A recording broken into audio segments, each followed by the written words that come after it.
Olá pessoal, meu nome é Júlia, sou professora de História e vim trazer aqui para vocês algumas dicas para vocês se prepararem para o Enem. Vamos lá?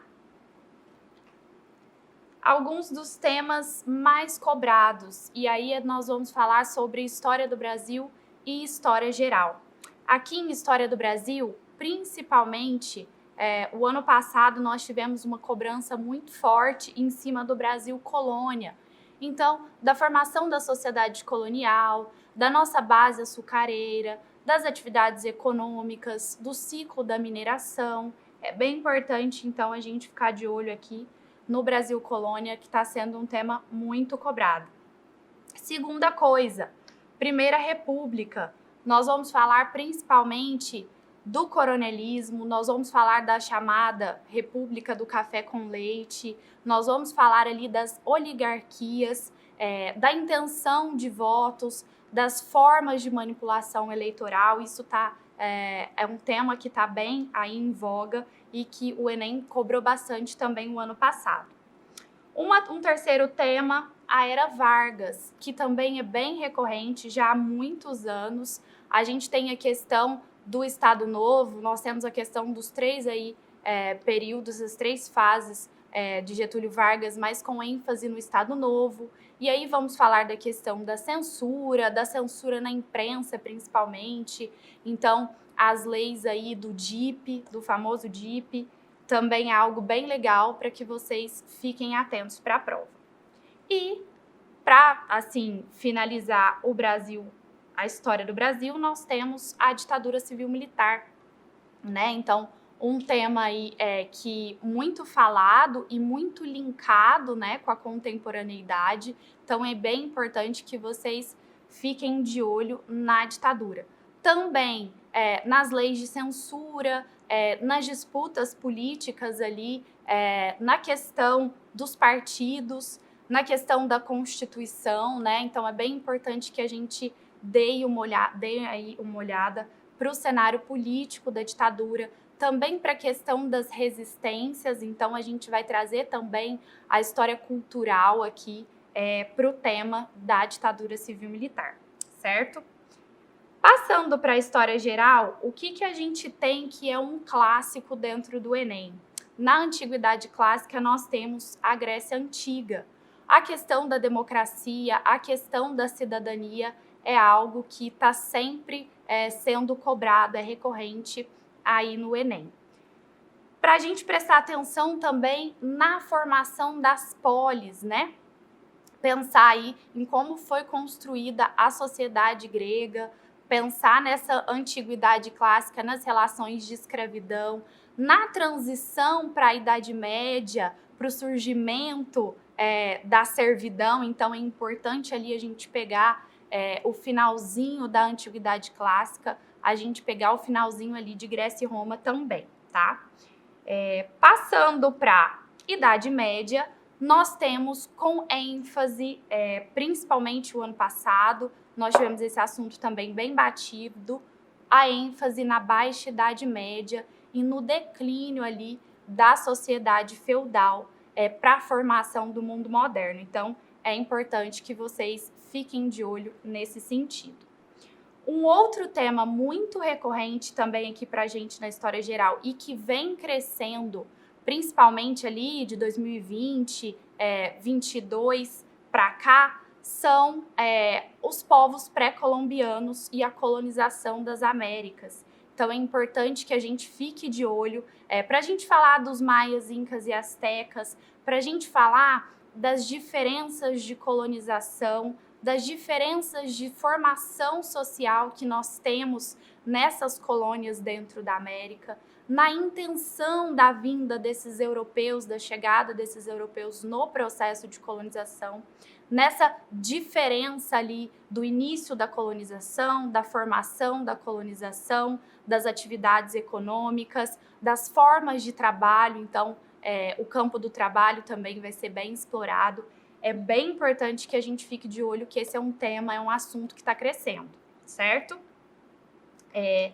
Revolução Francesa, nós temos também dentro de História Geral, Revolução Francesa como um clássico, nós vamos aí pensar nessa revolução, nesse marco, para que a gente fale, então, de contemporaneidade. Então, a Revolução Francesa nas suas questões de conflito, nas suas questões de revolução, mas também nas novas formações e nas novas ideologias que ela vai trazer para o nosso mundo. Então, é importante a gente dar uma olhada também nesse tema que é tradicional.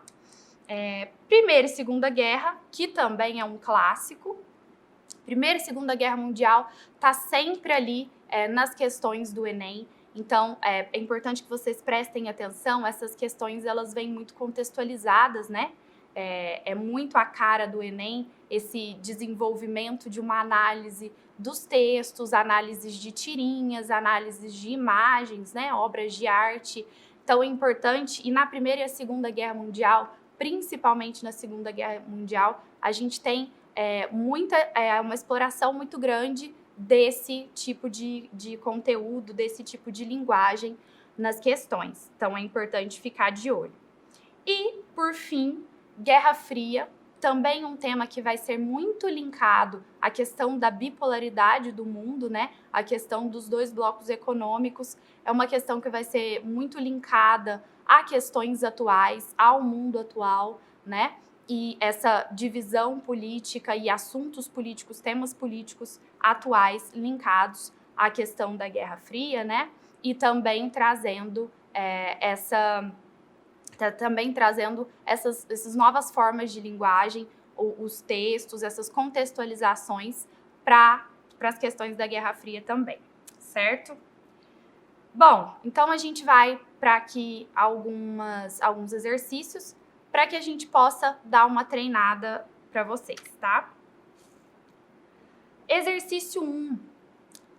Algo muito importante que eu não coloquei ali no slide anterior para vocês, mas a historiografia também, o Enem, ele também vai explorar, vai cobrar do aluno que ele fale um pouco da historiografia e da forma, dos usos da história dentro ali dessas questões. Então, como se usa a história, como se compõe a história, como se conta a história.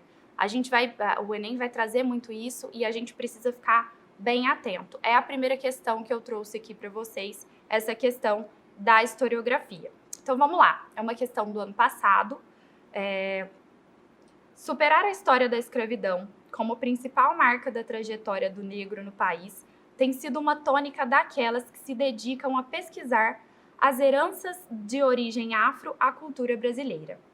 A esse esforço de reconstrução da própria história do país, alia-se agora a criação da plataforma digital Ancestralidades. A história do negro no Brasil vai continuar sendo contada.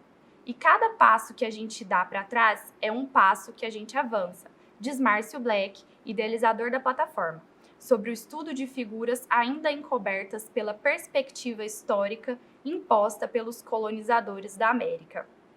Então, ele traz aqui para a gente uma notícia. E qual é a questão? Em relação ao conhecimento sobre a formação cultural brasileira, iniciativas como descritas no texto favorecem o quê? O que esse texto traz para a gente sobre a formação cultural brasileira? Qual é a tônica que a gente dá para essa formação e qual é o caminho, qual é o uso da historiografia que a gente dá para construir, para contar ali a nossa história? Quais são as alternativas aqui? A. Recuperação do tradicionalismo. Então, a gente vai falar de trazer de volta, bater em cima daquilo que já é feito pela historiografia? Não é isso que o texto vai trazer para a gente, né? Ele vai trazer novas perspectivas. Onde que a gente acha isso? A B, um estímulo ao antropocentrismo? Também não, né, pessoal? Um reforço do etnocentrismo? Não, aqui a tentativa do texto é, pelo contrário, né? Tirar esse estigma. Resgate do teocentrismo? Também não, a gente está aqui falando da questão de raça.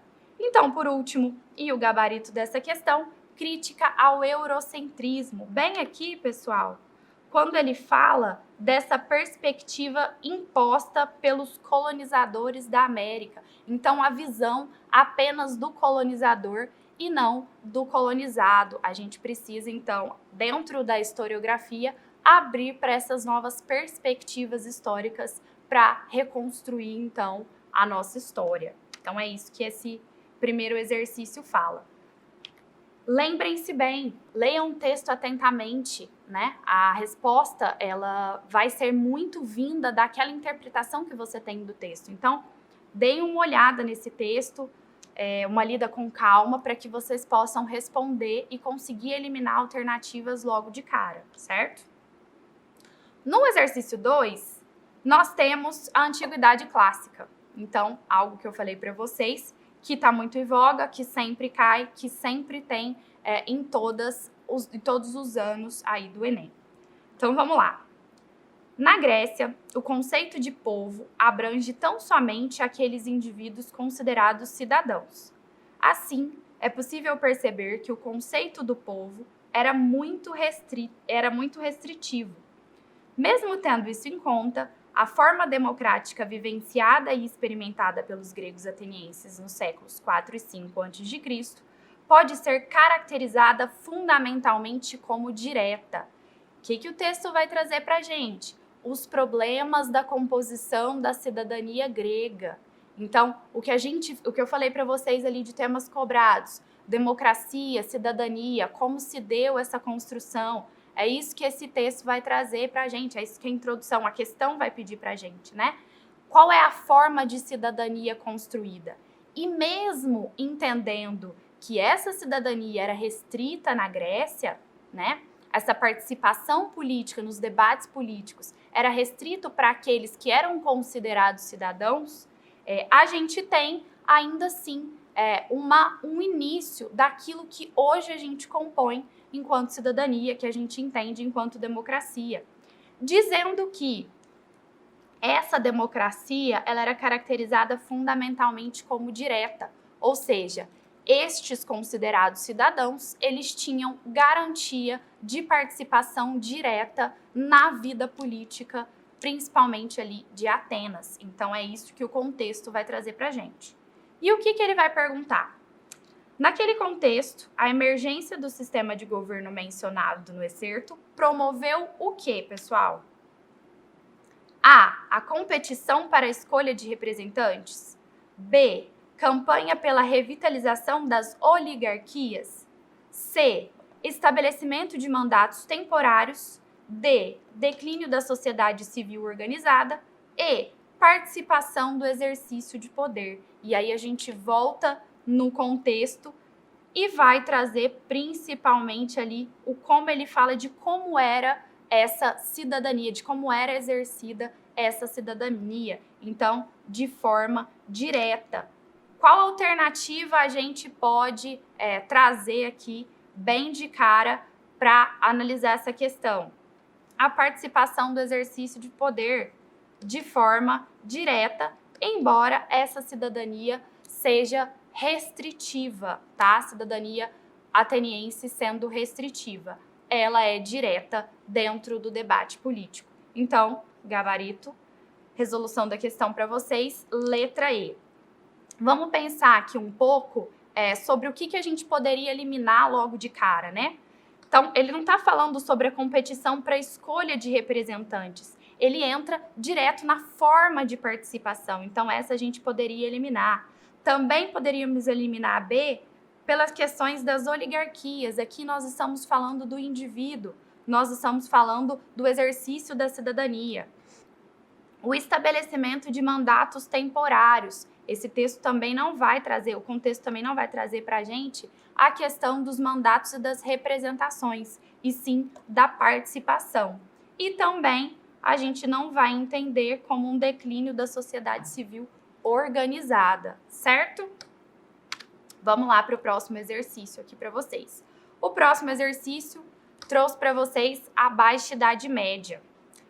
E aí, nós vamos pensar, principalmente aqui na Baixa Idade Média, na posição da Igreja e no declínio dessa Baixa Idade Média, né?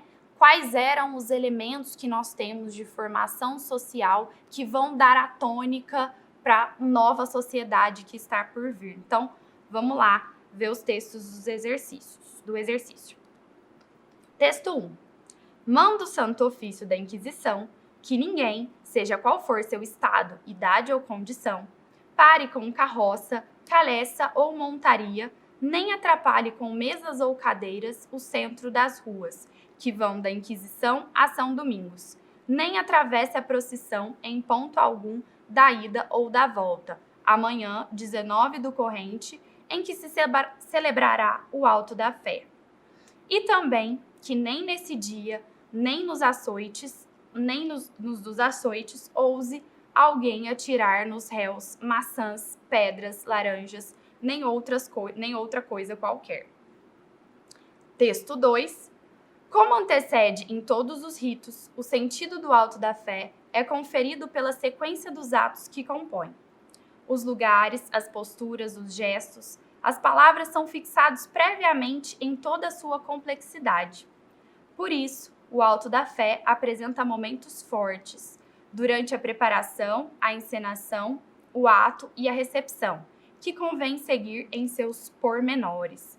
O que nós estamos falando aqui nesse contexto de Baixa Idade Média, mas já de uma transição para a Idade Moderna, que é importante pontuar? Nós estamos pensando ali sobre as punições da Igreja Católica e principalmente sobre as determinações de quais eram as condutas morais, mas que acabavam se tornando políticas, para formar aquela sociedade. Quais são essas condutas estabelecidas pela Igreja Católica, né? O que ela prega e qual a importância enquanto instituição dentro desse período histórico. Então, é importante a gente fazer essa relação aí sobre esses dois textos. E a pergunta é a seguinte: o rito mencionado nos textos demonstra a capacidade da igreja em... Qual era então, pessoal, o papel da igreja dentro desse período histórico? Qual é a capacidade dela através dos discursos, através da instituição, através da própria influência econômica? O que a gente tem aqui de influência da igreja? Então, o que esses atos, que esses ritos vão dizer para nós em relação à igreja? Abrandar cerimônias de punição. Nós estamos falando, os textos estão falando exatamente o contrário, né? Se as condutas não forem seguidas, as punições que devem ser determinadas para essa população. B. Favorecer anseios de violência. C. Criticar políticas de disciplina. D. Produzir padrões de conduta ou ordenar cultos de heresia. Resposta correta, pessoal? Letra D. O que a igreja vai produzir a partir aí das suas determinações? Ela vai determinar para aquela sociedade a conduta moral a ser seguida, né? Uma conduta moral que acaba influenciando e formando aquela sociedade nos seus outros âmbitos. Então, por isso, resposta correta, letra D.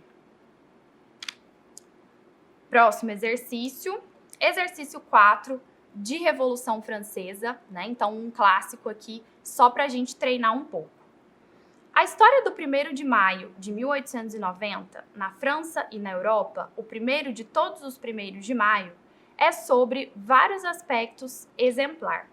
Resultante de um ato político deliberado, essa manifestação ilustra o lado voluntário da construção de uma classe, a classe operária, a qual os socialistas tentam dar uma unidade política e cultural através daquela pedagogia da festa cujo princípio, eficácia e limites há muito tempo tinham sido experimentados pela Revolução Francesa. Então é um trecho muito legal retirado dos Excluídos da História, da Michel Perrault.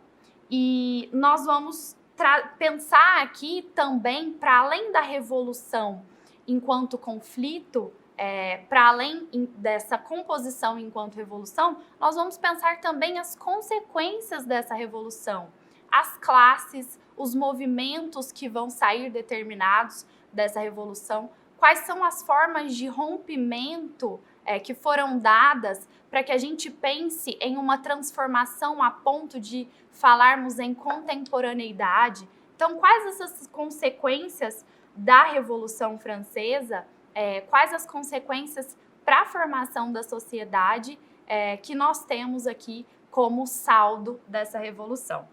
E vamos para a pergunta. Com base no texto, a fixação dessa data comemorativa tinha qual objetivo? Então, o que a gente extraiu ali desse período, desse processo histórico que culminou nessa data comemorativa, né?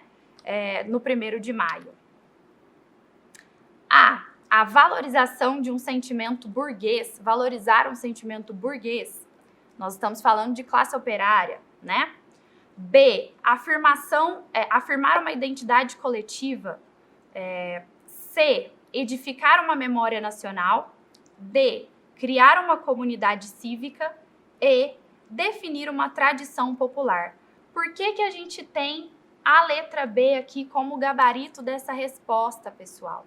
Para a gente entender como se deu a formação e a identidade da classe operária. Então, esse 1º de maio, ele foi criado, essa data comemorativa, ela é criada com que intuito?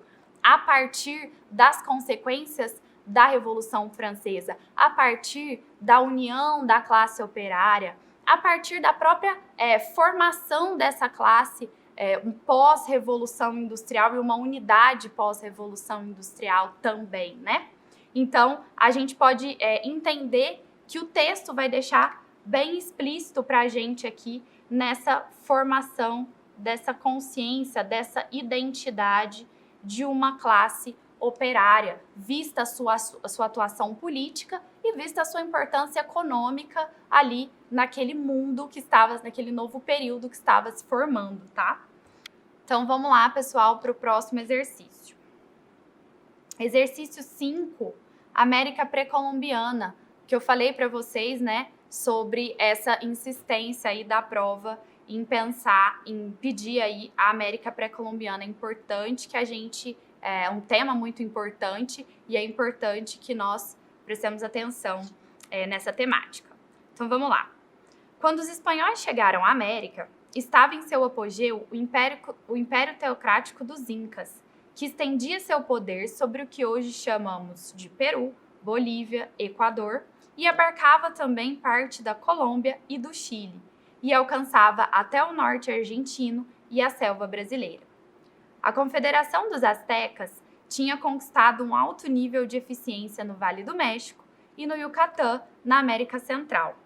A esplêndida civilização dos maias persistia nos povos herdeiros organizados para o trabalho e para a guerra. Os maias tinham sido grandes astrônomos, mediram o tempo e o espaço com assombrosa precisão e tinham descoberto o valor do número 0 antes de qualquer povo da história. No Museu de Lima, podem ser vistos centenas de crânios que receberam placas de ouro e prata por parte dos cirurgiões incas. Então, esse trecho, galera, é retirado do Veias Abertas da América Latina, do Eduardo Galeano, e vai trazer para a gente justamente, vai ressaltar para a gente justamente essa possibilidade de construir uma nova perspectiva histórica, de construir uma nova visão dentro da historiografia, com um olhar naqueles povos que foram colonizados. Então, a importância de se construir e de se entender qual foi o legado, qual foi a cultura, qual é a herança deixada por esses povos originários que foram colonizados na América. E aí a gente vai para a questão. As sociedades mencionadas deixaram como legado uma diversidade de quê? O que a gente pode dizer que essas sociedades construíram antes da chegada dos colonizadores, né? A. Bens religiosos inspirados na matriz cristã. Então, a gente já descarta essa de cara, né? A gente vai pensar em toda a questão da religiosidade desses povos e de como essa matriz cristã, como a ideia da Igreja Católica e do cristianismo, ela chega com os colonizadores, ela vem, né, da Europa. B. Materiais bélicos pilhados em batalhas coloniais. Não, então esse texto também não está falando dessas disputas, mas está falando de construções deixadas por esses povos. C. Heranças culturais construídas de saberes próprios. essa alternativa, pessoal. Por que essa alternativa?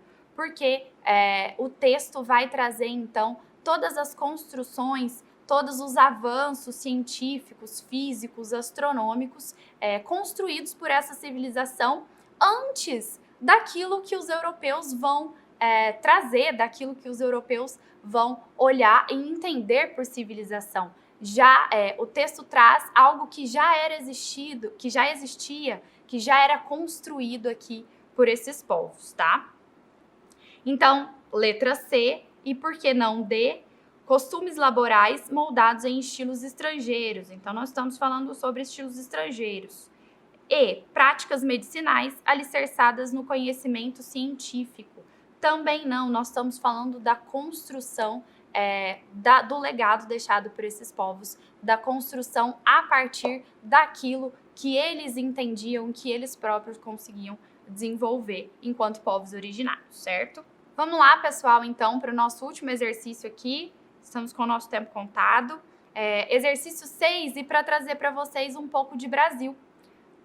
A gente comentou que o Brasil colônia é algo também, uma temática muito recorrente, principalmente nos últimos anos. Então, a gente vai fazer um exercício aqui para vocês treinarem.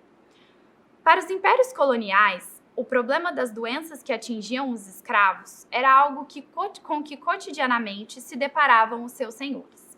Em vista disto, uma série de obras dedicadas à administração de escravos foi publicada com vista a implementar uma moderna gestão da mão de obra escravista em convergência com o iluminismo. Nesse contexto, o saber médico adquiria um papel extremamente relevante. Este era encarado como um instrumento fundamental ao desenvolvimento colonial, dado a percepção do impacto que as doenças tropicais causavam na população branca e nos povos escravizados. Esse texto é um texto de um professor da Federal de Uberlândia, o Jean Abreu, que vai trazer para a gente, é um pesquisador sobre a área da história médica, da história da saúde, e vai trazer para a gente como a gestão ali médica, como a medicina foi uma ferramenta utilizada, uma estratégia utilizada para manutenção desse sistema que era economicamente muito rentável, né, para os senhores, para as elites. Então, a gente pensar ali nesse texto, nesse contexto dado, justamente nesse sentido, né? E o que a pergunta traz para a gente? De acordo com o texto, a importância da medicina se justifica no âmbito dos objetivos. As nossas alternativas: A. Objetivos econômicos das elites, naturalistas dos viajantes, C. Abolicionistas dos letrados, D. Tradicionalistas dos nativos ou E. Emancipadores da metrópole. Estamos falando de um Brasil colônia, estamos falando de um sistema escravocrata que é economicamente muito favorável para os senhores e que formam a sociedade colonial brasileira. Então, qual a alternativa aqui que mais se encaixaria quando o texto vai trazer para a gente essa gestão da mão de obra escravista? Ela vai trazer para a gente a questão da sobrevivência da mão de obra que faz com que esse sistema continue a girar sempre. Então, qual a alternativa que vai melhor encaixar aqui para a gente? Os objetivos econômicos das elites. Essa manutenção ela é feita para que as elites continuem sendo beneficiadas aí pela mão de obra, pelo sistema escravocrata que foi implementado dentro do Brasil colonial, certo?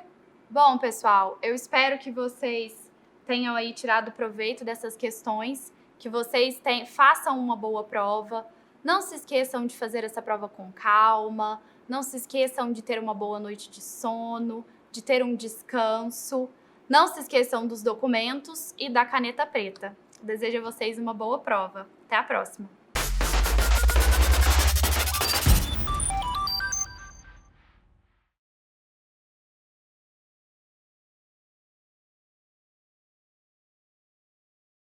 Meu nome é Raiane, eu sou professora de geografia, né, geógrafa de formação, tenho especialização em ensino de geografia e trabalho com o ensino fundamental, anos finais e o ensino médio.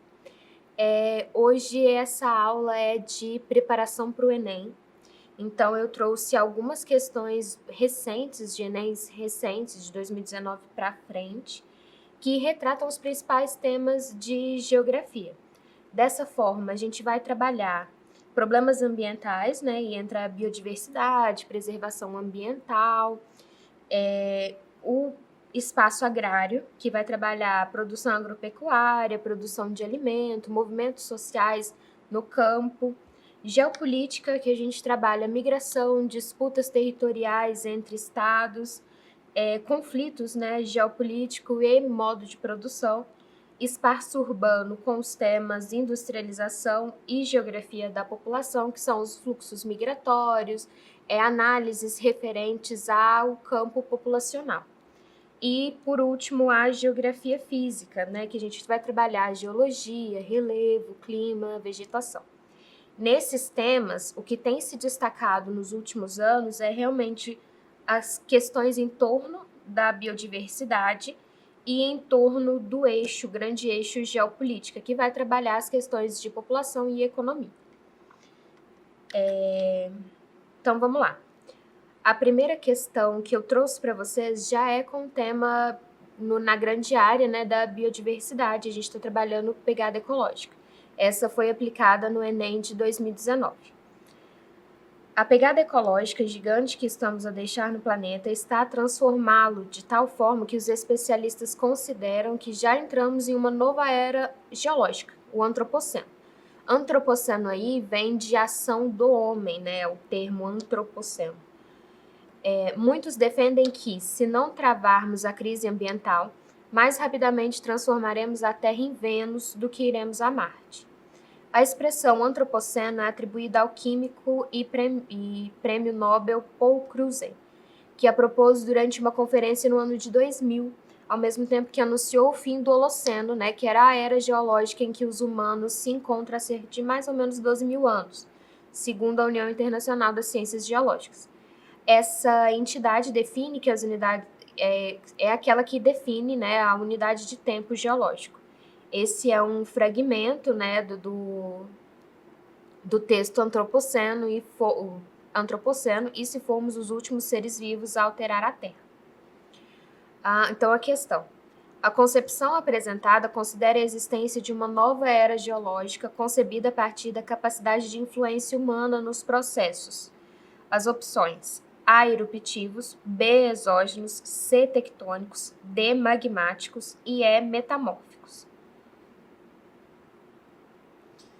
Para essa questão, como a gente está trabalhando no antropoceno, que é a ação da sociedade humana sobre o espaço geográfico, aqui a gente trabalha com processos exógenos, que são aqueles que acontecem na superfície terrestre, que tem a capacidade, né, de alterar a rocha, os microclimas e os solos. Esse é o primeiro texto da questão número 2, é uma análise de mapa. O que ela está destacando, o que nesse mapa está sendo destacado? É realmente a formação de áreas áridas, próximos às linhas tropicais, que são essas mais em escuro no mapa. O corpo da questão número 2. No hemisfério sul, a sequência latitudinal dos desertos representada na imagem sofre uma interrupção no Brasil devido à seguinte razão. Vamos às alternativas e eu volto para a gente analisar o mapa. A. Existência de superfície de intensa refletividade. Essa refletividade aí é com relação aos raios solares. B. Preponderância de altas pressões atmosféricas. C. Influência de umidade das áreas florestais. D. Predomínio de correntes marítimas frias. E E. Ausência de massas de ar continental. Voltando no mapa, gente, se a gente percebe aqui a linha do Equador, que marca a faixa equatorial. Se a gente pega a única grande diferença entre essas zonas tropicais já demarcadas é a existência da floresta amazônica aqui no norte do Cone Sul. Essa floresta passa a umidade, ela meio que transfere umidade para essas regiões mais secas do continente, aqui no meio do Cone Sul. Tem um canal de convecção de umidade que passa por aqui, ó. Vocês devem ter visto falar dele com um termo de rios voadores. Ele vai ser o responsável por trazer a umidade, né, da floresta equatorial amazônica para essas áreas no interior aqui do continente sul-americano. Assim, a resposta certa é a C, influência de umidades das áreas florestais. Beleza? Vou seguir. Questão número 3, também do Enem de 2019.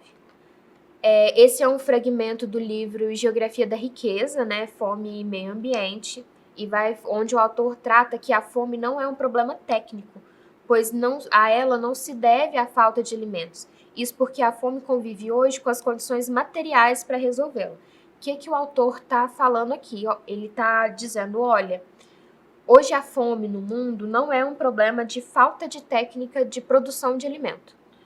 Ela é derivada de outros processos sociais. Então vamos para a questão. O texto demonstra que o problema alimentar apresentado tem uma dimensão política, por estar associado a... Então as alternativas A. Escala de produtividade regional. B. Padrão de distribuição de renda. AC. Dificuldade de armazenamento de grãos. AD. Crescimento da população mundial. E E. Custo de escoamento dos produtos. Assim como o texto está trabalhando e a ideia do autor é que a fome é um problema social e não técnico, a ideia que a alternativa que melhor se encaixa é a B, padrão de distribuição de renda, uma vez que o déficit não está na técnica de produção de alimento, mas na partilha, para onde esse alimento vai. Essa partilha é condicionada de acordo com a inserção do capital. Então, por isso a gente tem dificuldade de acesso derivada, né, dos padrões de distribuição de renda.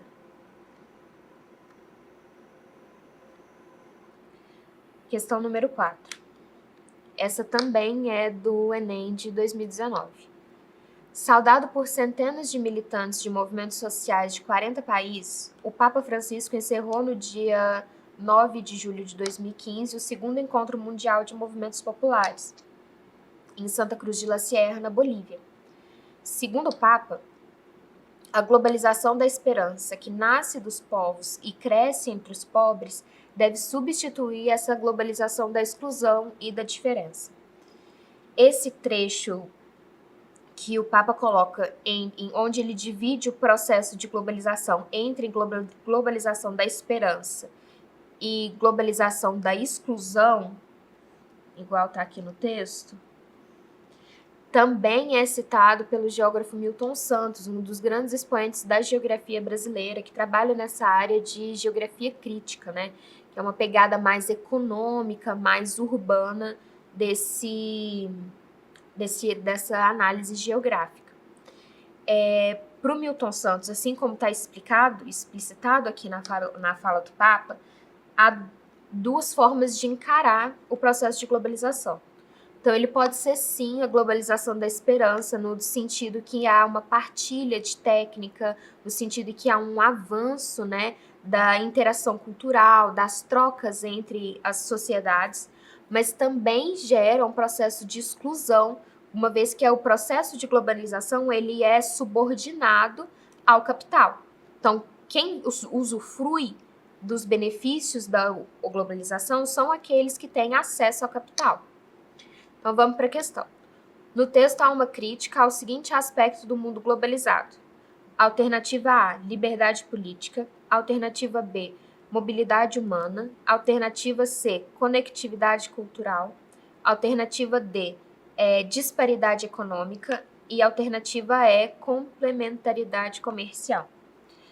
Nesse sentido, né, do que eu vinha falando com vocês, aqui o processo de globalização ele está submetido a um processo de exclusão gerado, né, pelo acesso ao capital. Aquelas pessoas, aquelas famílias, aqueles países que são inseridos na lógica do capital usufruem dos benefícios da globalização, que é a integração entre técnica, entre as populações.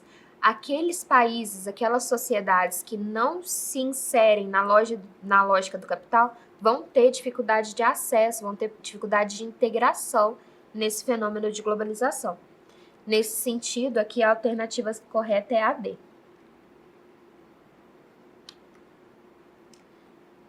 Questão número 5. Nas últimas décadas, uma acentuada feminização do mundo do trabalho vem ocorrendo. Se a participação masculina pouco cresceu no período pós-1970, essa intensificação da inserção das mulheres foi um traço marcante. Entretanto, essa presença feminina se dá mais no espaço dos empregos precários, onde a exploração em grande medida se encontra mais acentuada. Esse é um texto do Nogueira, né, com o título As Trabalhadoras do Telemarketing, uma nova divisão sexual do trabalho. Vamos analisar. No século XX, que é onde houve, né, as maiores erupções sociais no sentido do crescimento do feminismo e da participação da mulher nas esferas públicas, ele vem carregado, né, de intensas significações. O movimento começa com o sufrágio na Europa, né? Não dá para excluir as feministas soviéticas, que muito avançaram em pauta de gênero e trabalho. Mas pensando no mundo ocidental, o movimento começa na Europa com as movimentações para o sufrágio, que é o acesso ao voto, e aí ele se esparrama. O Brasil vai sofrer muita influência das feministas europeias, a ver principalmente, né, a escola francesa e a escola inglesa, mas muito fortemente, muito marcadamente, da escola norte-americana, estadunidense. E aí novos nomes surgem com essa abordagem de não só raça, de não só gênero, mas também raça e trabalho. Então passa-se, nessa abordagem, passa-se as ondas do feminismo. A primeira marcada pelo sufrágio, a segunda já com bastante influência da escola estadunidense, tem essa crítica de gênero e raça, que traçada principalmente, um dos grandes nomes é a Bell Hooks, que explana esse assunto muito bem no conteúdo dela. Vamos para a questão. A transformação descrita no texto tem sido insuficiente para o estabelecimento de uma condição de igualdade de oportunidade. Em virtude de: alternativa A, estagnação de direitos adquiridos e anacronismo da legislação vigente. Anacronismo aqui tem esse sentido de não ser correspondente com o período histórico atual. Então, uma coisa anacrônica, é uma coisa que não faz sentido nesse período temporal. B, manutenção do status quo gerencial e dos padrões de socialização familiar. AC, desestruturação da herança patriarcal e das mudanças no perfil ocupacional. AD, disputas na composição sindical e da presença na esfera político-partidária. E AE exigências de aperfeiçoamento profissional e de habilidades na competência diretiva. Vamos voltar no texto. Período pós-70 é Guerra Fria, auge da Guerra Fria, fim dos dois períodos de guerra. Aqui a gente tem a inserção feminina no mercado de trabalho. Mas o que o texto está criticando? A mulher ela se insere nessa lógica do trabalho, mas ela não se insere como os homens se inserem. Aqui a gente trabalha com a subvalorização, com a carga, né, de trabalho que se transforma em exploração. né? Então, aqui a gente acaba trabalhando a manutenção do status dos padrões de socialização familiar, uma vez que, apesar de existir essa inserção no mercado de trabalho, as mulheres ainda são, em sua maioria, socializadas a fazer esse serviço doméstico, esse serviço invisível, que é aquele serviço de cuidado. Então, inclusive no Brasil tem uma pesquisadora que chama Guacira Lopes Louro, que ela vai trabalhar onde a mulher se insere no mercado de trabalho. E, em sua maioria, são em áreas voltadas para o cuidado. Enfermagem, pedagogia, que é aula para os pequenos. São áreas subvalorizadas e são áreas ligadas à esfera de cuidado, que são culturalmente relegadas às mulheres, ao sexo feminino. E aqui eu gosto de citar a Beauvoir, né, principalmente quando a gente trata de padrão de socialização, que é quando ela fala brilhantemente que a gente não nasce mulher ou a gente não nasce homem. Essa construção homem, mulher, feminino e masculino é um padrão social construído culturalmente. Ele é incutido na nossa sociedade desde muito cedo, que é quando a gente aprende o que é ser homem, o que é esperado socialmente de um homem, o que é esperado socialmente de uma mulher. Então, aqui a gente está trabalhando realmente manutenção do status pós-gerencial e dos padrões de socialização familiar, como marca a alternativa B. Vamos para a questão número 6. Questão número 6 é sobre geografia agrária, né? Então, ela foi abordada no Enem de 2020, que foi aquele Enem já da pandemia. Então, vamos lá.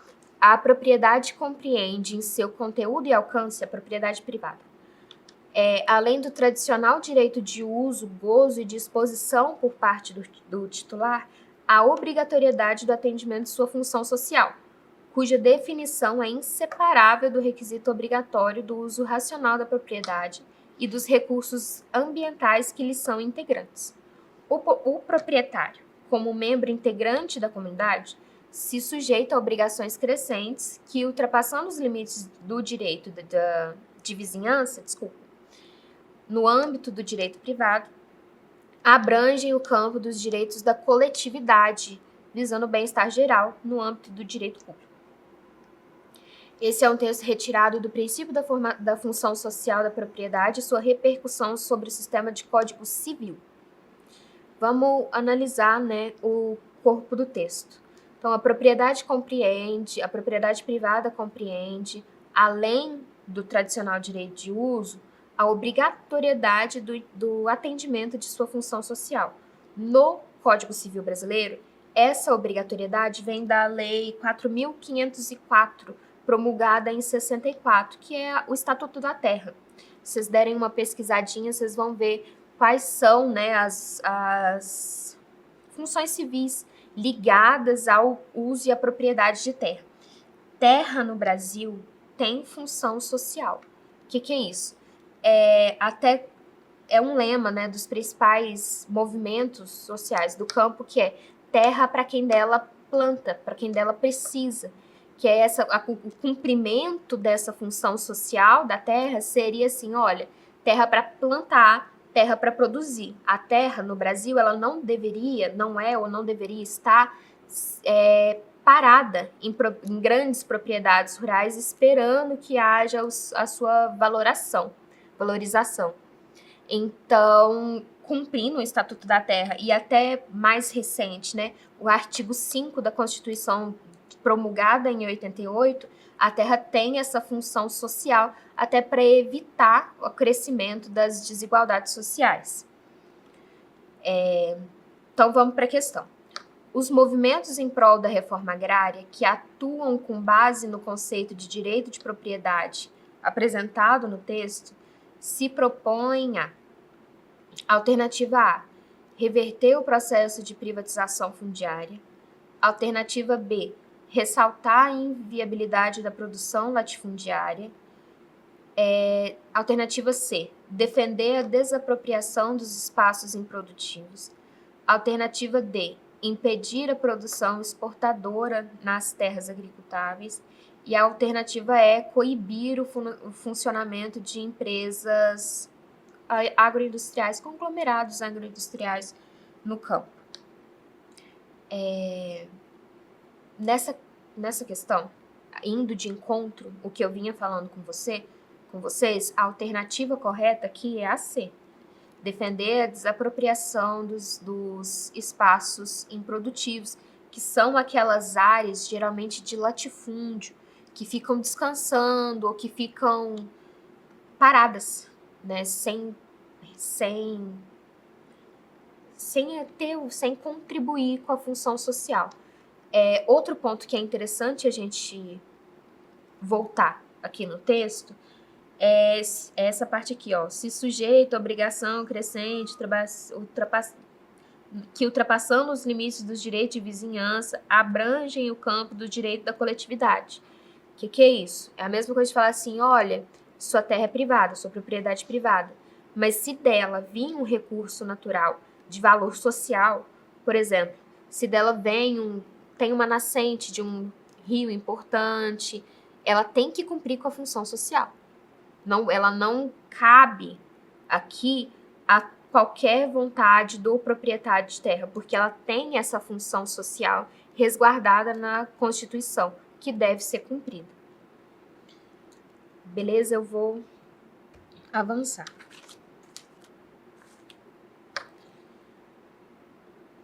Questão número 7. A questão número 7 tem esse texto de acordo com a Cordilheira do Himalaia e eu trouxe um mapa para a gente analisar. Daqui a pouco eu mudo para falar com vocês. Ela foi uma questão do Enem de 2023, do ano passado, bem recente aí, bem fresquinho na mentalidade de vocês, se vocês já deram uma pesquisada em prova. A Cordilheira do Himalaia tem mais de 50 milhões de anos. Ela é classificada como a maior cordilheira do planeta. Originária do sânscrito, é comum na região, né? O seu nome quer dizer morada da neve. É possível encontrar nessa cordilheira as 15 maiores montanhas do mundo. É uma cordilheira extensa. Ela é mais antiga, não é tão nova quanto a Cordilheira dos Andes, então o nível altimétrico dela é maior, embora a dos Andes ela cresce mais anualmente. Ao todo, existem mais de 100 picos, que contam com altitudes bem maiores de 7.000 metros. O Everest, que é considerado o ponto mais alto, tem mais ou menos 8.850 metros de altitude e ele continua crescendo quase 1 milímetro por ano. Lembrando que subir a altimetria quando a gente está trabalhando, subir a altimetria de cordilheiras, a gente está trabalhando com abalos, com movimento sísmico. Nesse sentido, né? Qual a dinâmica natural é responsável pelo fenômeno apresentado? Quem pegou aí, quando eu falei de abalo sísmico, já deve ter matado a questão. Eu vou voltar para o mapa para a gente ter uma análise melhor. Esse mapa traz a divisão, né, das principais placas tectônicas, no mundo. A Cordilheira do Himalaia é aqui assim, entre a Índia, o Paquistão, Tibete, o Planalto do Tibete aqui assim, trabalha, né, com a conversão. Ela está juntando a placa euroasiática e a placa indiana. Na prática, elas estão fazendo esse movimento. A placa euroasiática, a placa indiana estão indo de encontro. Então, elas são convergentes. Por isso que a cordilheira está subindo. Quando a gente está trabalhando placa continental, é legal a gente pensar que o produto dela, como ela é basicamente feita de rocha, ela é muito mais dura, mais compacta do que essas placas que tem soalho oceânico. Então, aqui, cada milímetro de crescimento, de subida de altimetria do Himalaia, vai ter abalo sísmico nessas regiões aqui. Terremotos, maremotos, todos com relação a esse encontro de placa tectônica. Então, voltando nas alternativas, aqui, ó, a dinâmica natural responsável pelo fenômeno apresentado é realmente um encontro de placas tectônicas, a ver, a euroasiática e a indiana. Questão número 8. Essa é do Enem de 2022. Aqui a gente está trabalhando também de um dos fenômenos da globalização, uma das consequências da globalização. Uma nova economia surgiu em escala global no último quartel do século XX, nos anos finais do século XX. Chamo-a de informacional para identificar as suas características global e em rede funda, mentais e diferenciadas e enfatizar sua interligação. É informacional porque depende basicamente de sua capa, né? A capacidade de gerar, processar e aplicar de forma eficiente a informação baseada em conhecimentos.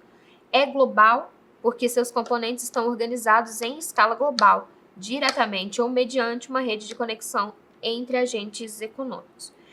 É rede porque é feita em uma escala global de interação entre as redes empresariais. Aqui, antes de seguir para a pergunta, aqui eu retomo o Milton Santos, quando ele trata que esses anos finais do século XX possibilitou a existência do meio técnico científico informacional. O que é isso? A globalização, a troca, não só cultural, mas de informação em escala global, ela possibilitou um avanço sem precedentes em tecnologia e informação. Um exemplo que a gente costuma muito dar em sala de aula é as Torres Gêmeas, o atentado de 11 de setembro. A primeira torre cai, e aí os estadunidenses veem a primeira torre cair. A segunda torre ela cai em transmissão mundial. Então, todos os países do mundo, as principais emissoras de televisão, reproduziram a queda da segunda torre gêmea em escala real, em tempo real. Isso acontece porque a gente tem tecnologia o suficiente que permite que essa informação chegue praticamente instantaneamente em qualquer ponto do mundo. Por isso o meio técnico, científico e informacional, porque ele trabalha, né, com a existência de informação instantânea de qualquer parte do globo. Então, vamos voltar para a pergunta. A mudança estrutural, que é resultado da forma de organização, qual a mudança estrutural, resultado da forma de organização econômica descrita no texto? Aqui, ó. Quando ele pega aqui, ó, é global porque seus componentes estão organizados em escala local, mediante uma rede de conexões, em rede, porque depende, né, de uma interação entre redes empresariais. Aqui ele está falando de desterritorialização do processo produtivo. Exemplo desse processo de desterritorialização da produção. Vocês já compraram na C&A, vocês conhecem a C&A, certo? Vocês vão no shopping das cidades maiores, vão ter uma C&A lá. A C&A é uma rede de moda, de fast fashion internacional. Eu dei uma pesquisada, ela tem mais de 20 países, 7.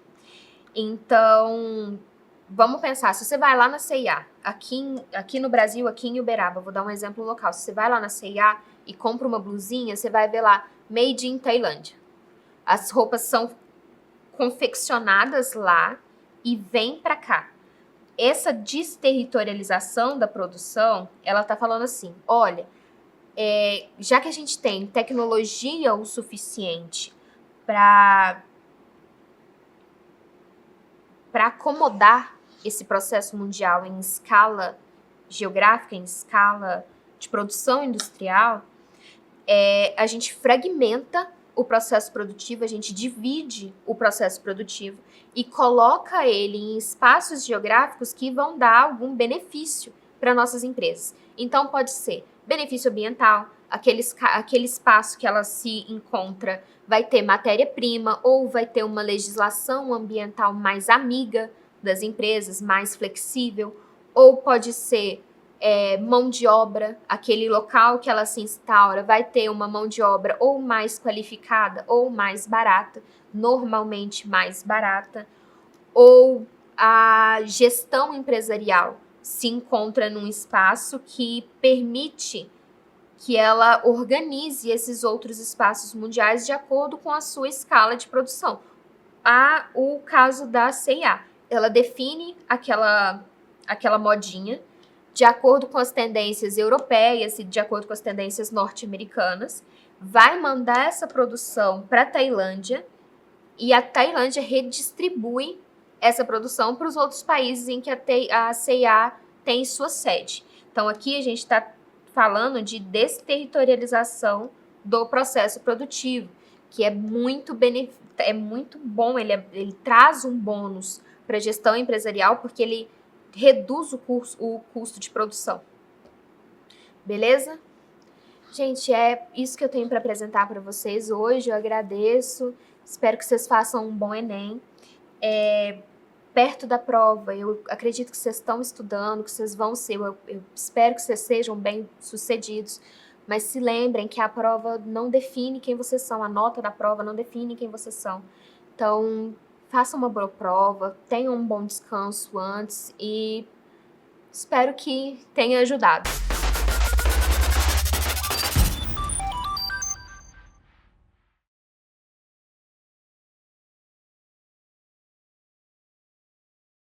Olá pessoal, Ana Laura, professora de filosofia, e hoje vou resolver com vocês alguns exercícios de questões de filosofia que já caíram no Enem em anos anteriores, né? Mas antes, trouxe para vocês alguns pontos que geralmente costumam cair no Enem dentro da área de filosofia. Um dos temas que caem bastante, cerca de 25% das questões são voltadas aí para a filosofia antiga, ou seja, os 3 autores clássicos gregos, né? Sócrates, Platão, Aristóteles e os filósofos pré-socráticos. Em seguida, temos aí a filosofia moderna, com o dualismo do racionalismo e do empirismo, representados aí pelo Descartes, pelo Locke, pelo David Hume. Em seguida, temos a filosofia contemporânea. Dentro da filosofia contemporânea, é muito comum cair os temas de mal e de justiça, também representados por autores como Michel Foucault e Hannah Arendt. E também temos o que alguns colocam como filosofia temática. Essa filosofia temática vai ser sobre assuntos, né, sobre temas que acontecem na nossa realidade, no nosso cotidiano concreto. E aí utilizamos as bases filosóficas para analisar esses acontecimentos, como, por exemplo, a ética da inteligência artificial ou do aborto, a filosofia da mente humana, o processo de desenvolvimento humano, né? Esses são alguns temas que costumam cair aí no Enem, fiquem atentos, principalmente para esses temas mais atuais, como o uso da inteligência artificial, certo? Vamos aí para a primeira questão. A primeira questão é do ano de 2021. A filosofia é como uma árvore, cujas raízes são a metafísica, o tronco, a física, e os ramos que saem do tronco são todas as outras ciências, que se reduzem a 3 principais: a medicina, a mecânica e a moral. Entendendo por moral a mais elevada e a mais perfeita, porque pressupõe um saber integral das outras ciências, e é o último grau de sabedoria. Esse trecho foi retirado da obra Princípios da Filosofia, do Descartes. Bom, vamos lá. Aqui, ele está falando que a filosofia é como uma árvore, certo?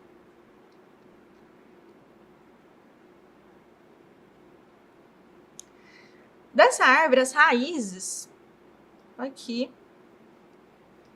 são a metafísica.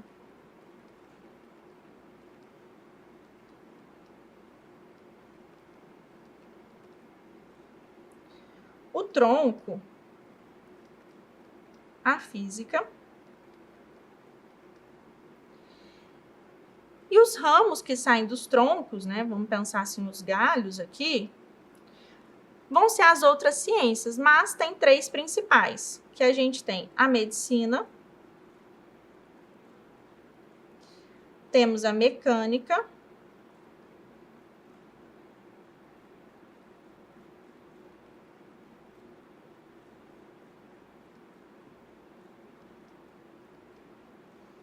e temos a moral. A moral é a mais elevada e a mais perfeita, porque pressupõe um saber integral das outras ciências, certo? Então, aqui a gente tem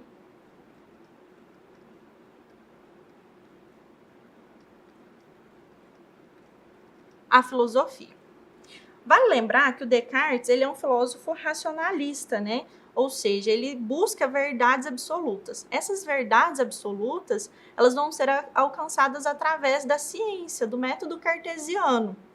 Então, pensando nesses elementos e pensando a filosofia como uma árvore, né, onde as raízes são a metafísica, ou seja, são os princípios fundamentais que sustentam toda a compreensão do mundo, o tronco, a física e os galhos, os ramos, né, que saem do tronco são as outras ciências, a medicina, a mecânica e a moral é a superior a todas elas, engloba também, de certa forma, todas elas.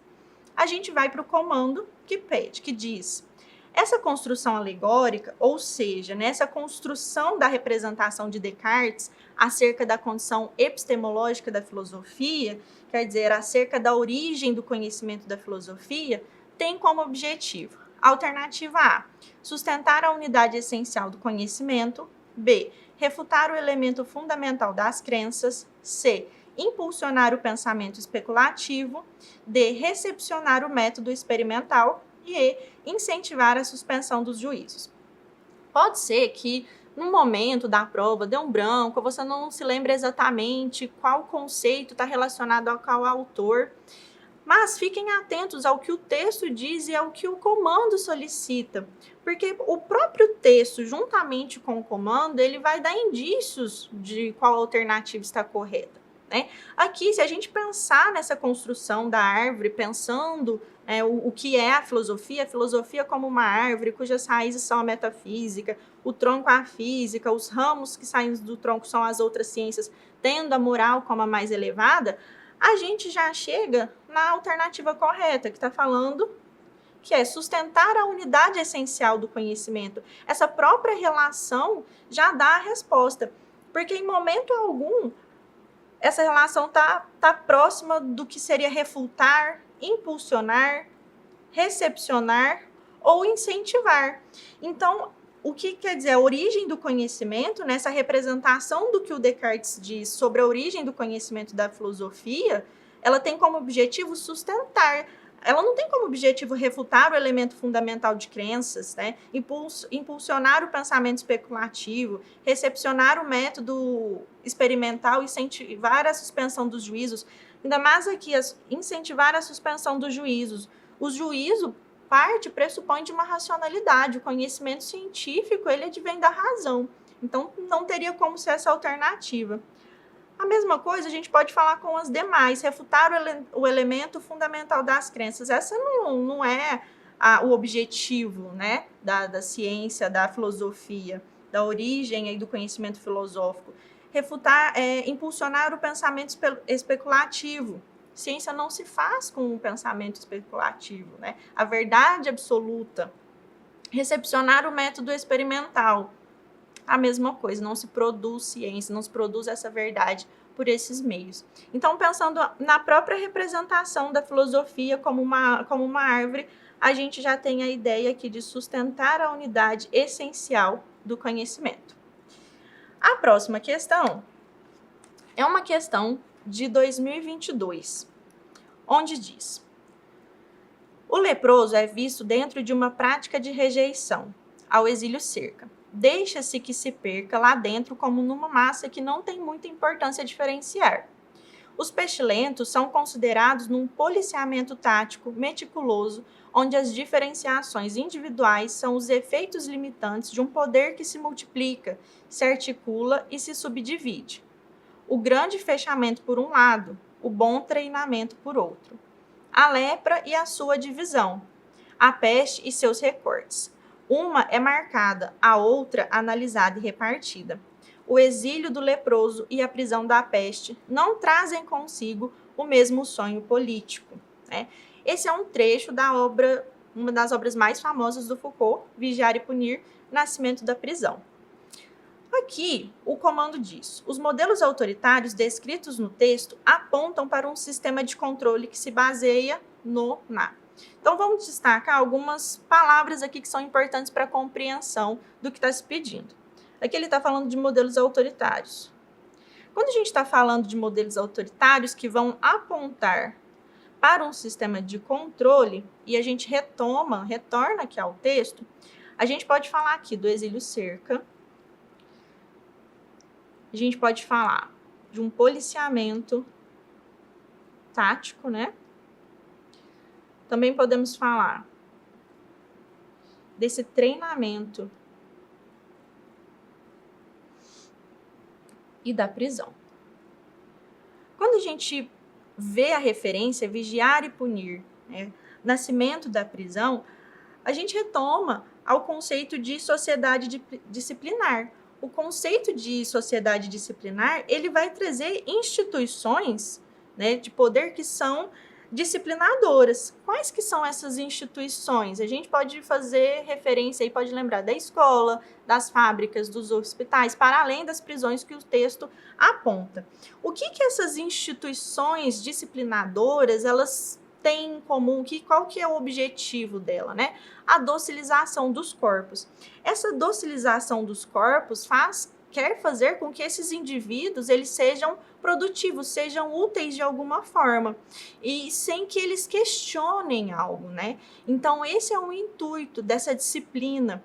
E aqui o comando diz: os modelos autoritários descritos no texto apontam para um sistema de controle, né, de disciplina, que se baseia na alternativa 1. Alternativa A, formação de sociedade disciplinar. B, flexibilização do regramento social. C, banimento da autoridade repressora. D, condenação da degradação humana. E, hierarquização da burocracia estatal. Onde a gente tem como alternativa correta a alternativa A, formação de uma sociedade disciplinar.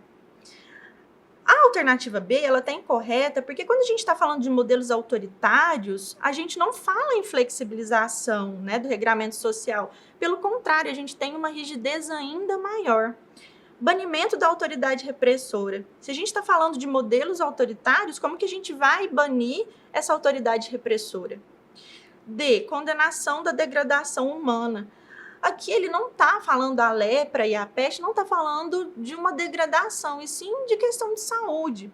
Mas ele não está condenando a lepra e a peste em si, né? Tanto que ele quer fazer com que esses corpos sejam úteis de alguma forma, né? Ele está ali disciplinando esses corpos, independentemente do que esse corpo possui. E hierarquização da burocracia estatal. Aqui, por mais que algumas dessas instituições de poder a gente faça referência a essa questão estatal, o texto em momento algum está falando de uma hierarquização dessa burocracia estatal, né?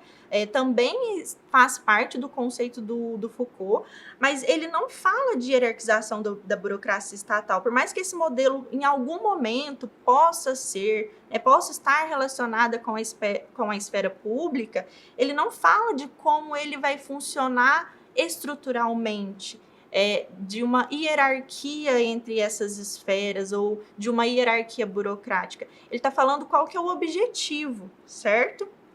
Então, essa segunda questão, a alternativa correta é a alternativa A. Bom, vamos para a próxima questão. Essa questão é do ano de 2020, e traz para a gente o seguinte texto.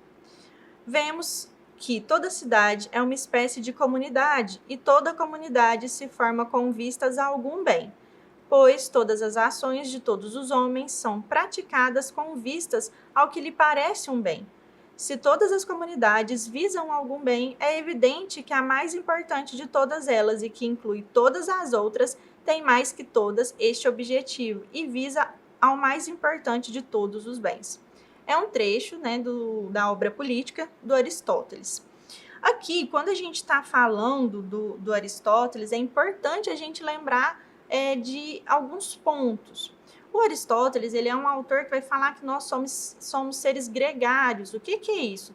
Somos seres que temos por natureza a convivência em comunidade, né?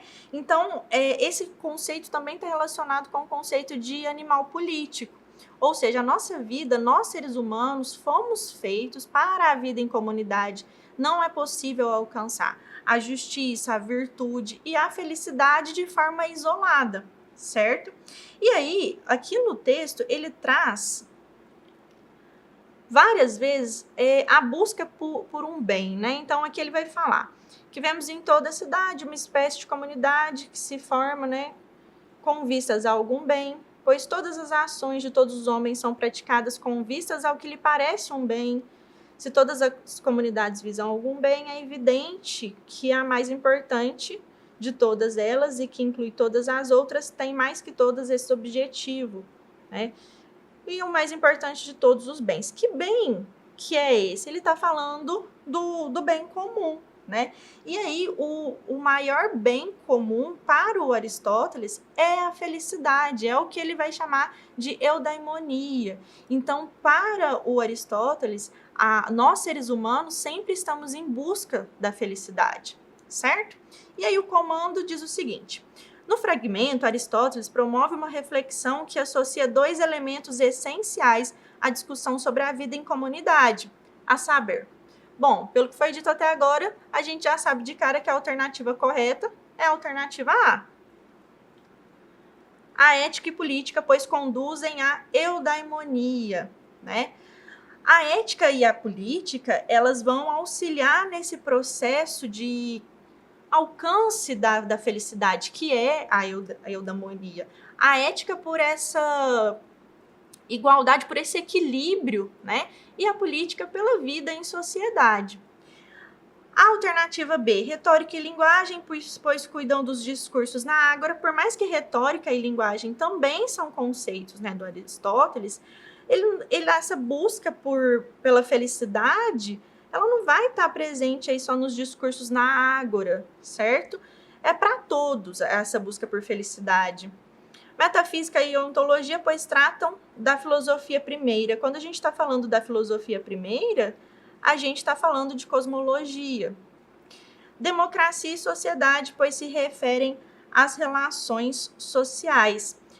Quando a gente fala de democracia, a gente está falando de um regime, né? E aí a própria sociedade auxiliar em si mesma a busca por essa felicidade, por esse bem, essa alternativa também está incorreta. E a alternativa E, geração e corrupção, pois abarcam o campo da psis. Quando a gente está falando de psis, aqui a gente está falando de natureza, né? Então também é outra alternativa que está incorreta. Então, reforçando, a alternativa correta dessa questão é a alternativa A. Bom, pessoal, eu desejo que vocês façam uma boa prova, leiam atentamente, com calma, vejam o que o texto está pedindo, o que o texto diz, o que o comando está pedindo, principalmente na filosofia, vão pegando esses conceitos que são referentes a cada autor para ajudar, facilitar, já ele conseguir eliminar algumas questões de cara, certo? Boa prova para vocês!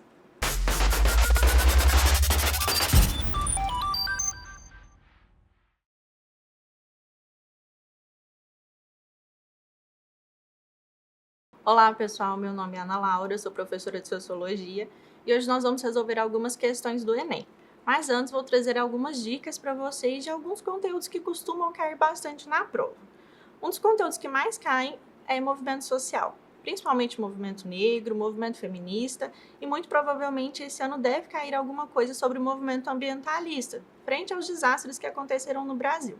Outro conteúdo que cai muito é Estado e cidadania, a formação do Estado Nacional, a relação de poder entre Estado, a função dos três poderes. Outro tema que também cai muito é cultura, principalmente referente a patrimônio cultural material e patrimônio cultural imaterial, além, é claro, da indústria cultural e etnocentrismo. Outro tema que também costuma cair é a sociologia brasileira. Então, a construção da sociedade brasileira, identidade nacional, assim também como a sociologia contemporânea, identidade, globalização, violência, e aí com os autores também contemporâneos, Bauman, Norbert Elias, Anthony Giddens e alguns outros. Bom, vamos às questões. A primeira questão é do ano de 2021 e ela começa com: seu turno de trabalho acabou, você já está em casa e é hora do jantar da família. Mas, em vez de relaxar, você começa a pensar na possibilidade de ter recebido alguma mensagem importante no e-mail profissional ou no grupo de WhatsApp da empresa. Imediatamente, você fica distante. Momentos depois, com alguns toques na tela do celular, você já está de volta ao ambiente do trabalho. O jantar e a família ficaram em segundo plano.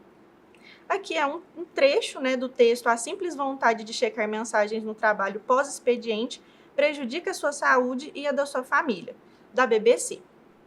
O comando é o seguinte: o texto indica práticas nas relações cotidianas do trabalho que causam para o indivíduo a...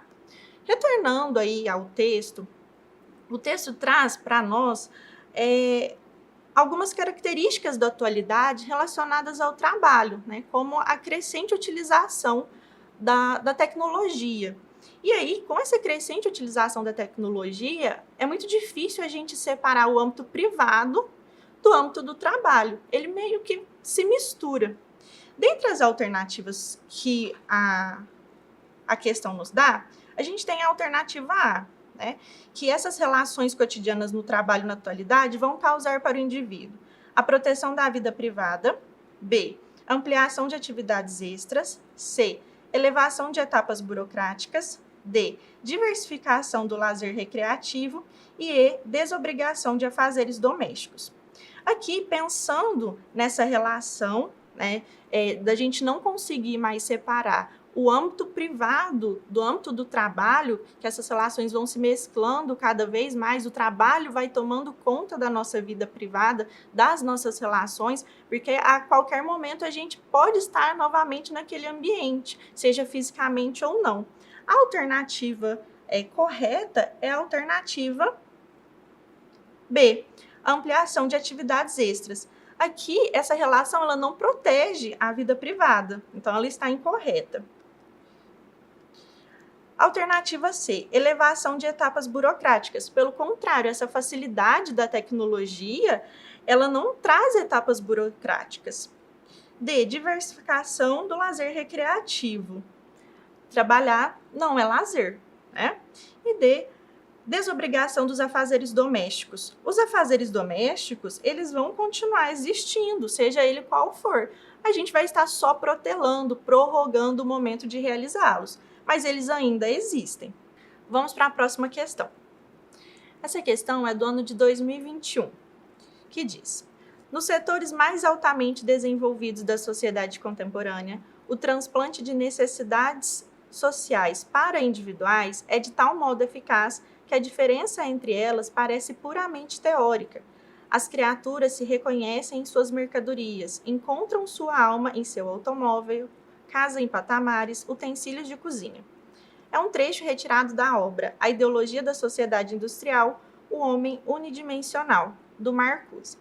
Quando a gente fala em Marcuse, a gente faz referência prontamente à indústria cultural, à Escola de Frankfurt, né? Onde a gente vai falar que a cultura virou uma mercadoria, né? E, consequentemente, essa mercadoria está relacionada ao consumismo. O comando nos pede: o texto indica que, no capitalismo, a satisfação dos desejos pessoais é influenciada por... Voltando à questão, ao texto que nos é apresentado, tem algumas palavras-chave que a gente pode destacar para nos ajudar a resolver essa questão. Como, por exemplo, mercadoria.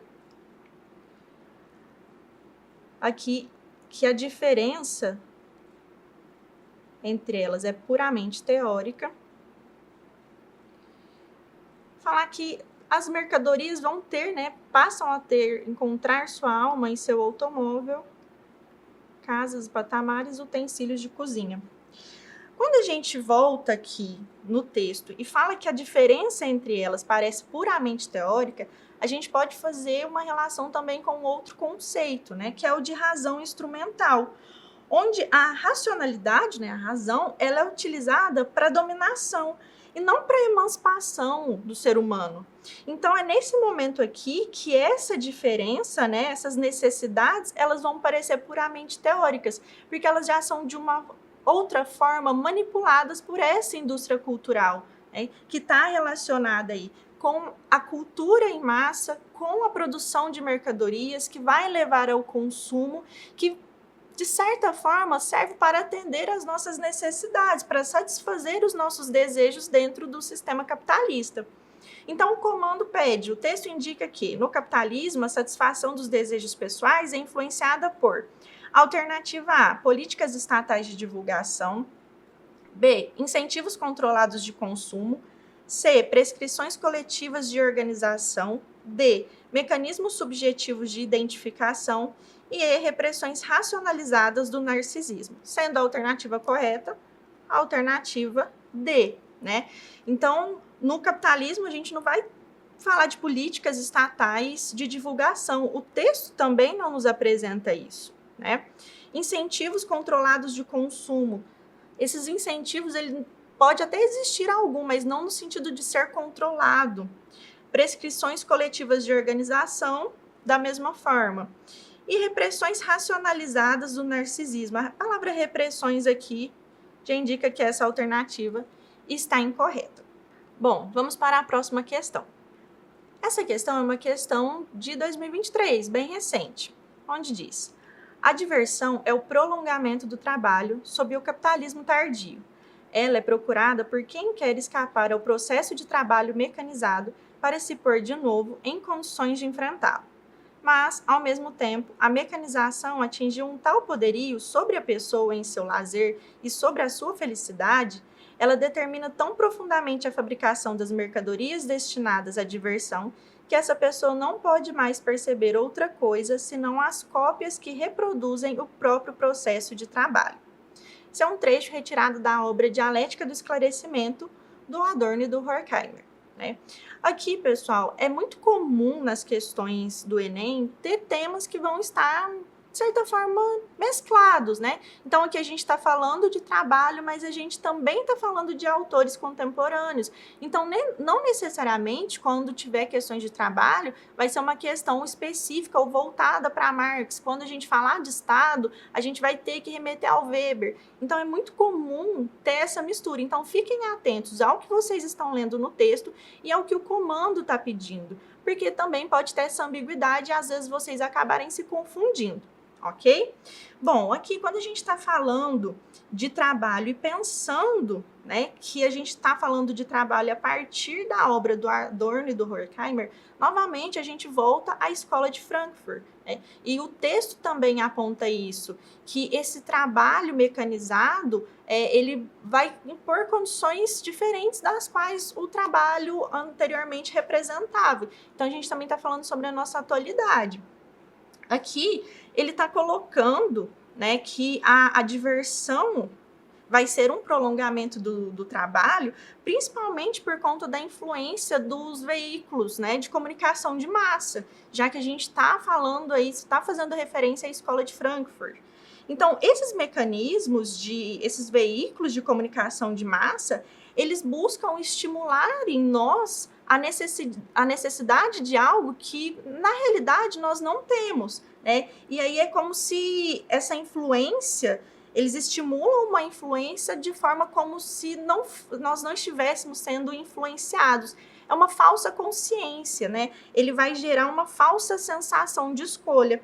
Isso é fruto da indústria cultural e, consequentemente, da cultura de massa. A gente está sempre consumindo mais do mesmo, mas tendo a sensação de que a gente está escolhendo coisas novas e coisas que partem da nossa individualidade e não estamos sendo influenciados a partir desses veículos de comunicação de massa, que quando o Horkheimer e o Adorno fizeram, né, falaram sobre era o jornal, a televisão, mas hoje a gente pode colocar também a internet e as redes sociais. Então, Ele está falando que a diversão vai ser um prolongamento do trabalho, porque essa produção da diversão, essa produção cultural, essa produção artística, ela vai seguir a lógica do mercado de trabalho, porque ela vai estar dentro da lógica da indústria cultural. A indústria cultural que surge com o capitalismo, principalmente aí com a forma de produção do Fordismo, né? Então, essa produção artística, ela não tem o intuito dentro dessa lógica de diversão, e sim de reprodução. Então, por isso ele está falando que segue a lógica, né? É um prolongamento do trabalho. E aí, o comando pede. No texto, o tempo livre é concebido como alternativa A, consumo de produtos culturais e elaborados no mesmo sistema produtivo do capitalismo. B, forma de realizar as diversas potencialidades da natureza humana. C, alternativa para equilibrar tensões psicológicas do dia a dia. D, promoção da satisfação de necessidades artificiais. E E, mecanismo de organização do ócio e do prazer. Sendo que a alternativa correta é a alternativa A, consumo de produtos culturais elaborados no mesmo sistema produtivo do capitalismo. Por que não seria a alternativa B? O tempo livre não vai ser uma forma de realizar as diversas potencialidades da natureza humana, porque a gente está sob essa lógica de reprodução, né? A gente está sob essa lógica de produção em massa. Então, a gente não está realizando ou explorando as potencialidades da natureza humana. A alternativa C também está incorreta, porque o tempo livre ele não está sendo concebido como uma alternativa para equilibrar as tensões psicológicas do dia a dia.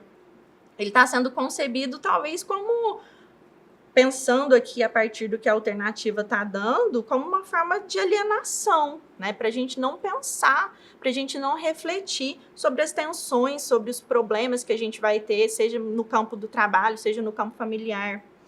A alternativa D está incorreta, promoção da satisfação de necessidades artificiais. Essa daqui poderia até trazer alguma dúvida, mas ela não está falando da promoção da satisfação. Ele está voltado para a expansão do processo de trabalho, até mesmo na área do lazer, ok? E aqui a E, mecanismo de organização do ócio e do prazer. Se a gente está falando de trabalho, então a gente já não tem ócio, certo? Vamos para a próxima questão. A próxima questão é uma questão também do ano de 2023 e ela apresenta uma charge do Laerte, né? Onde a gente tem 3 imagens.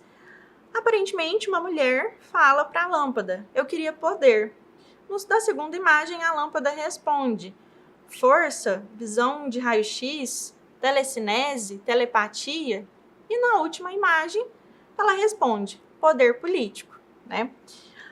Quando a gente está falando aqui de poder, né? Quando a gente está falando aqui do poder político, políticas são relações de poder, né?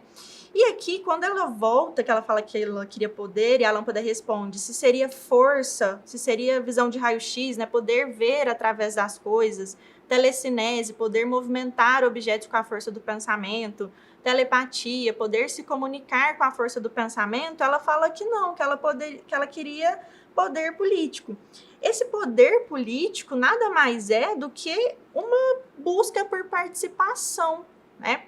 E aqui o comando diz, a charge ilustra um anseio presente na sociedade contemporânea que se caracteriza pela... Quando a gente está falando da sociedade contemporânea e a gente está falando de poder político, essa participação na sociedade, né? Essa busca por participação é presente nos regimes democráticos.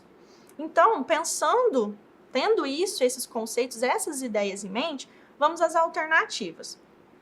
A charge ilustra um anseio presente na sociedade contemporânea que se caracteriza pela alternativa A, situação de revolta individual, B, satisfação de desejos pessoais, C, participação em ações decisórias, D, permanência em passividade social e E, convivência em interesses partidários.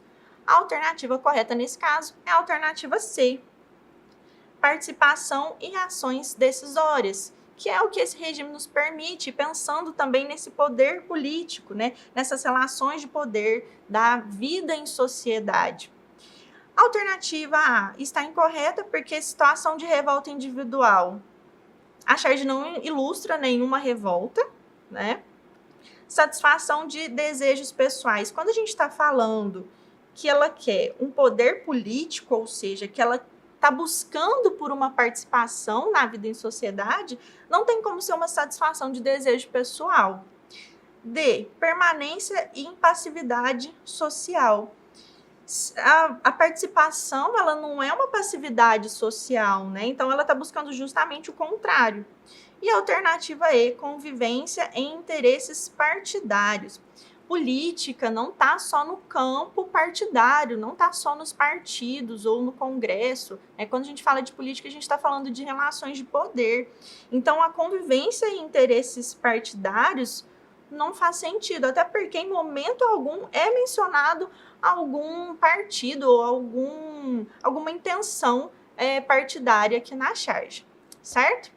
Bom, eu desejo que vocês leiam a avaliação com calma, leiam o texto, analisem, interpretem, leiam com tranquilidade o comando, porque essa relação é muito importante do texto com que o comando está solicitando, e que vocês façam uma boa prova.